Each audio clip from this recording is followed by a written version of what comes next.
In this video, we're going to talk about irrigation. There are primarily two different systems that we use in irrigation, a little bit of sprinkler irrigation as well, but not so common. Throughout the nursery, the one that we use the most is one called tape, drip tape, and it's basically just a flat hose with a pressure compensating dripper emitter inside. And the reason why we use a lot of this is because it's relatively easy to install and relatively cost effective. So it's relatively cheap in comparison to a system like this or to many other irrigation systems that we have. So for this one specifically, what you have to do is you receive the rows of drip tape and you're going to lay down the tape throughout on top of the plant, making sure that each one of those pressure compensating drip emitters are going to match right on top of that plant. One of the difficulties with that is if you are in an area that has heat and cold like we are in Central California, you will have expansion and contraction on that drip tape. And throughout the year, the location of that drip tape on the plant is going to change. So you have to be constantly monitoring that the drip emitter is right on top of the plant, because if the hose expands or contracts, that drip is going to move accordingly and is going to be outside of the plant that you want. And then you're going to have some plants that are dry throughout the bed because your drip emitter is no longer dripping on the plant that you need.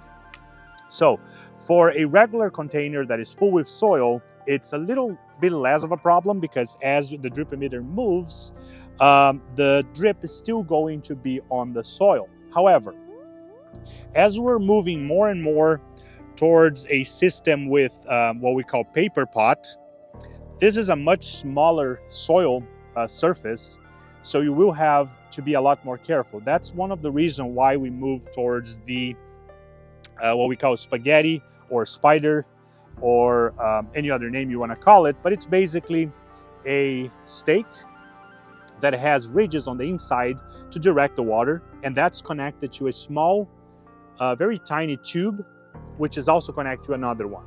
So the way that we did this is basically 8 stakes in each one of this, and we have a main hose that drives right on this outside of the bed, and you can connect it with zip tie or anything else that you need, and then you use this larger tube to connect to the hose. It's always good to have also a pressure compensator emitter on the main hose as well, to make sure that every bed from the beginning of the bed to the end of the bed is going to receive the same exact amount of water.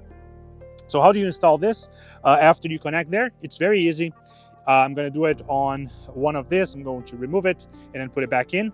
So basically you set up about half of it and you insert about half of that stake into the soil. And it doesn't matter at this point if you have expansion or contraction, it will not be affected because you have that stake very well secured inside of the soil. So every time you irrigate, the water theoretically would go to that specific plant that you want.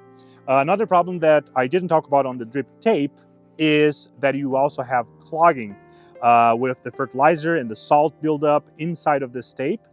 Eventually it will clog all the drips and all the holes, and the water is not going to be coming out of that anymore. So this system is a little bit more time consuming and a little bit more expensive in terms of material, but as soon as you use it, you can use for many years. This one you can use a few times and you have to replace it. So there is no perfect irrigation system. There are just different irrigation systems, and you always have to find the one that works the best, but that's how you would install the irrigation in the bed that we just made. So anytime you need to install irrigation, this is how you would do it, and this is the material that you would need. So basically 2 different types of tubing, a larger one, a smaller one, a stake, and a main hose with the compensating emitters on it. That's the material you need to install irrigation, and that's what we're trying to do from now on in the entire nursery. Thank you.